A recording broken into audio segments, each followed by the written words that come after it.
gentlemen, the Great War Display Team.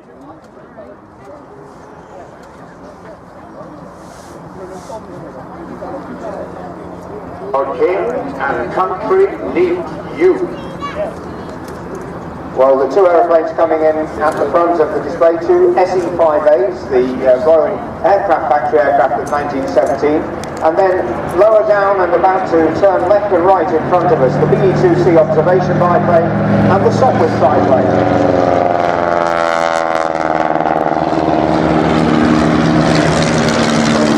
One making all the noise. We've got the Imperial Air Arm of the German Armed Forces heading away on the left as well, the Junkers CL-1 trench strafers and the two Fokker DR-1 triplanes. But we'll focus our attention first of all on the two aeroplanes in natural Irish linen covering, covered with acetate dope, the original finish of all of these aeroplanes, and the BE-2 running right to left at the moment, the 1914 design, the first aeroplane to head to France in support of the British Expeditionary Force. And coming from left to right, the Sopwith triplane.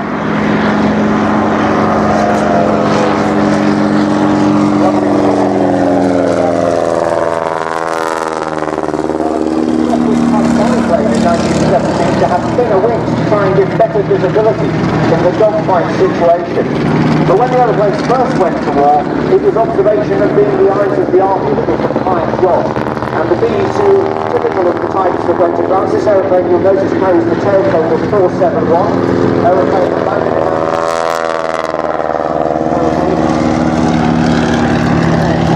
and 471 became the first aeroplane to arrive in France in support of the British Expeditionary Force. Designed by Jeffrey de Havilland, it was actually the first ever naturally stable aeroplane. The aeroplane before that time required constant pilot input to try and keep it straight and level. And the BE-2 was the first aircraft where the observer and the pilot would work together to try and get information about what was happening on the other side of the hill. But as you'll see from the younger CL-1 closing in on its tail, both forces were very rapid in learning that you wanted to stop the guy getting back with the information.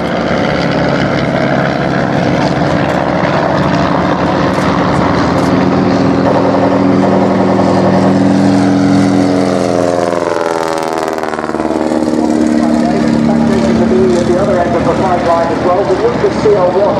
They were one of the most heavily armoured aircraft. Our Lite pilot, test pilot Dick Lockwood, appears to have its roundels painted on the wrong way round.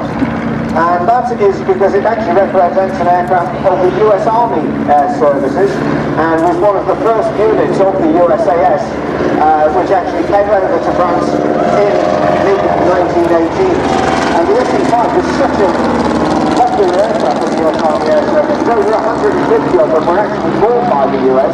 A number of them were built over there, and a number at the end of the Great War were shipped back to form the nucleus of the original US Army Air Force. Of course, the Fokker triplane is, for many people, the definitive shape of aircraft of the Great War. And if you look up to your right, you'll see Bruce Dickinson in one of the DR-1s onto the tail of the Sopwith triplane, turning half to try and squeeze the 50,000 sun sight of the Sopwith DR-1. The Sopwith triplane is required between the wings, very much a conventional design. Anthony Fokker's design was actually a lot more advanced, and the DR-1, if you look closely, doesn't have any bracing wires. It's actually a cantilever wing structure, almost like a modern monoplane, and in fact the struts were only fitted between the wings on the Fokker DR-1 really to give the pilots confidence. There isn't actually a structural reason for them to be there. Designed by a man called Reinhold Platz, and it was a direct copy of the configuration of the triplane. They were quite short-lived. The lack of dive speed of the aircraft, with all that drag from the extra wing, almost was foregone.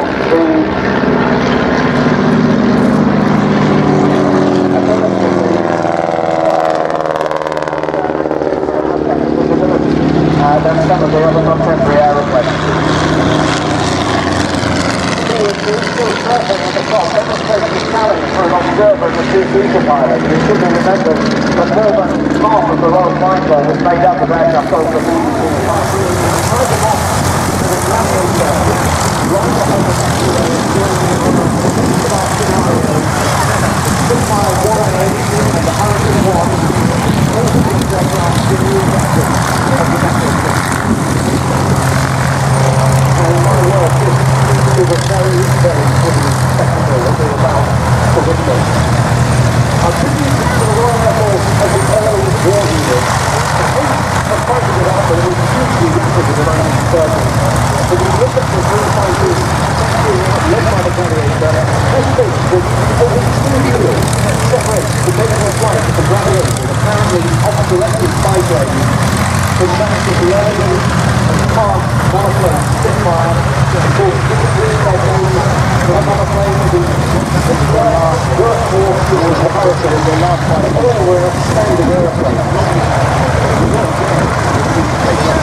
Don't give her my love.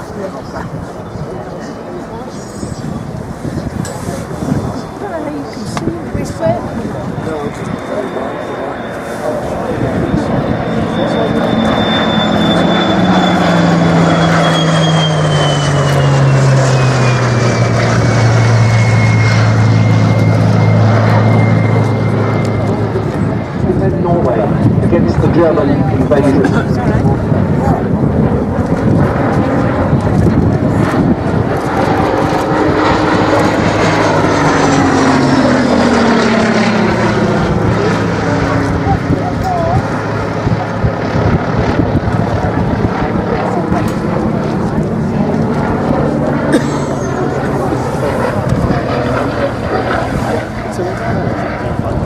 managed a little more successfully in terms of their own kill ratio, if not the outcome of the campaign.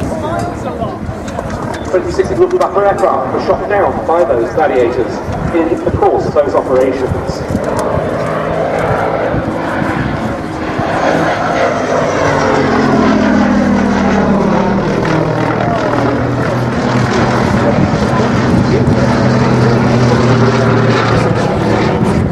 Over the following years, gladiators were used in many other theatres, including Greece, North and East Africa, the Middle East and Malta.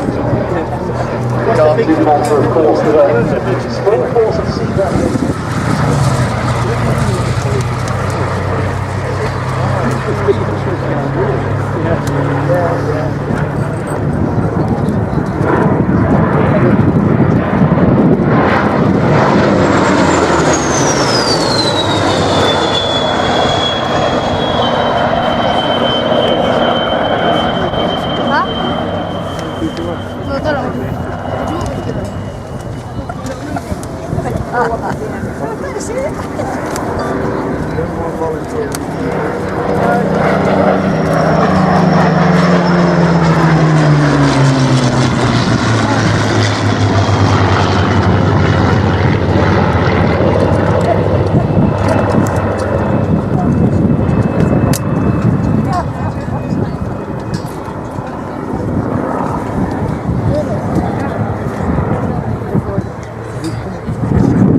Most of their victories.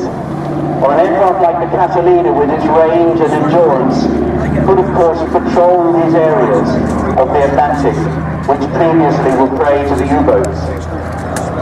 And in a further salute to Winston Churchill, he was able to talk the Portuguese government into allowing us to use the Azores midway across the Atlantic. The Azores were used, and Churchill invoked an ancient treaty, some hundreds of years old, and often you'll hear people mention that our oldest ally, Britain's oldest ally, is Portugal. And Churchill actually invoked that treaty. He reminded the Portuguese of this treaty, some hundreds of years old. And as a result of that, we were given access to some places in the Azores, particularly largesse. From the damage, it looked like the outside was about to stop. In the northern Azores, midway across the Atlantic. And that allowed us a great opportunity to protect those vital food supplies.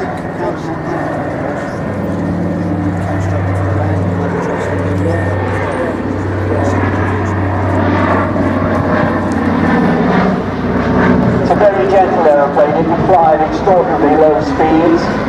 Typically American, they always seem to be very much, that will tend to make the nose of the aeroplane drop, so the pilots will be pulling the elevator back just a little to compensate for that, and after they've done the flare manoeuvre, they'll be pulling those two throttle slows that I mentioned, and they're on the ground.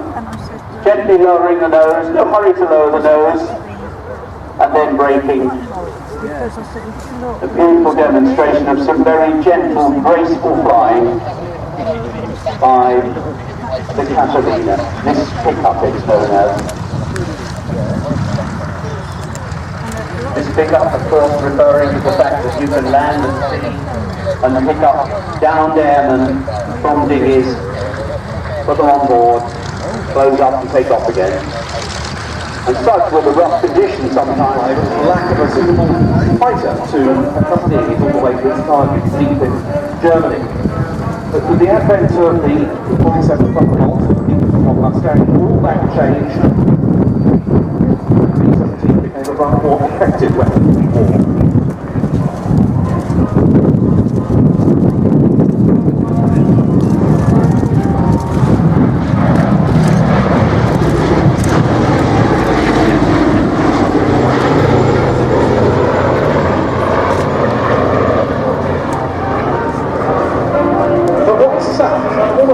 such as this, especially in the current economic climate.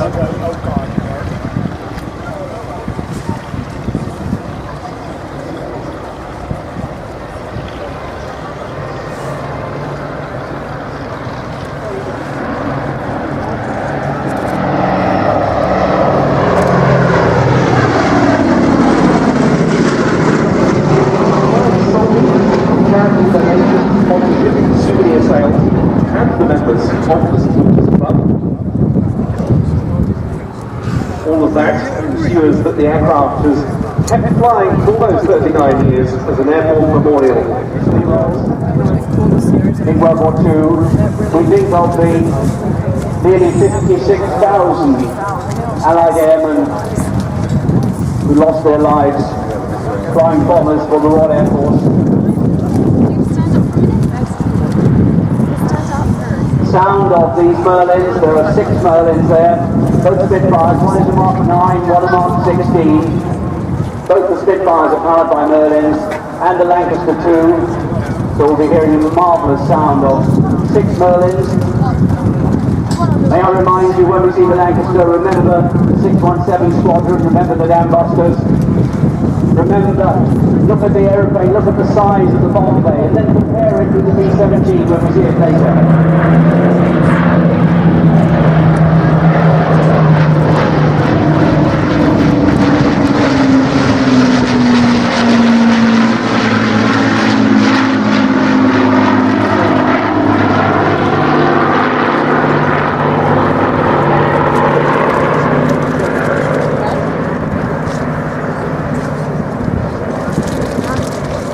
Sweet sound of those engines, a beautiful aeroplane to fly.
that part of France were exceptionally effective at neutralising the Luftwaffe. It meant that German air opposition on D-Day itself was minimal. So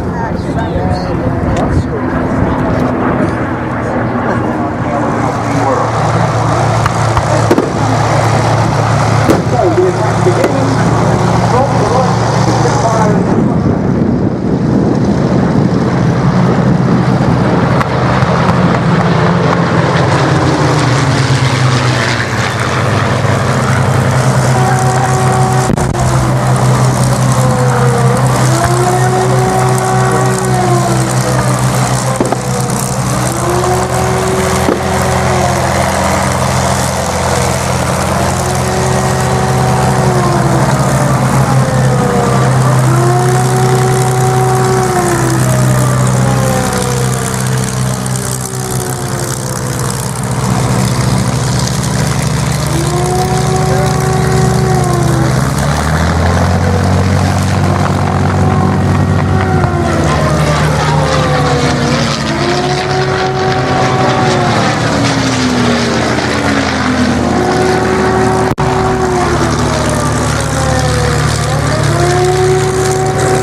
numerous HVI ends up from the Normandy Bocage, heavily hedgerow countryside in the northern French areas, before it was transferred to the RAF, and it was still being used for glider pickups in preparation for the armour landings that September. In fact, after Operation Market Garden, the aircraft was attacked by a Luftwaffe fighter, fired upon, those were sprayed with bullets. In fact, there's still a bullet hole in the pilot seat, which was installed aircraft, although the aircraft owner had agreed, overnamed despite significant research to find no record of any injuries or fatalities. Still not done with the D-Day tribute.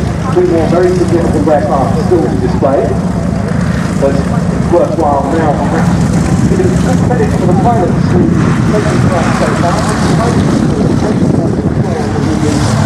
PR11 sequence, continuing with Mustangs. Well, we have the old flying machine company's ferocious Frankie, being flown by Joe, and this Velma, the two-seater Mustang from the plate collection, piloted by Steve Goldsmith. John Dodd was in the Aircraft Restoration Company's 10-seater Spitfire. A pair of Bouchons from the Aircraft Restoration Company and Spitfire Limited, flown for us by Chris Fink and John Remain. And the pair of C-47s there that became heritage aircraft, piloted by John Corley and Andy Dixon, exactly the 85. But now to the bombers. And a very significant one for D-Day, certainly as far as the RAF is concerned. About to start its takeoff roll now. A beautiful sight, but a very distinctive sound from the North American 625J Victor.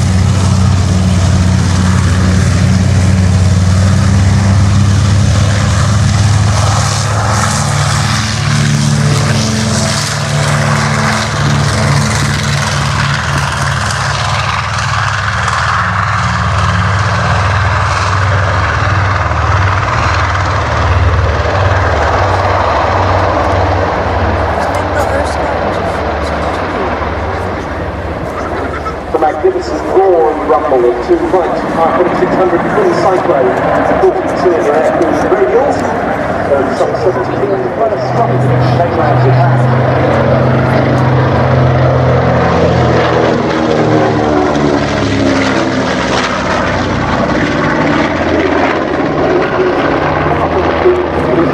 It was a great propaganda boost for the Americans coming so soon after Pearl Harbor, but it really established the Mitchell's reputation, which was then furthered throughout the Pacific campaigns. It used the bomber as a ground attack aircraft, anti-shipping striker, North Africa, and the Royal Air Force of Europe as cover for its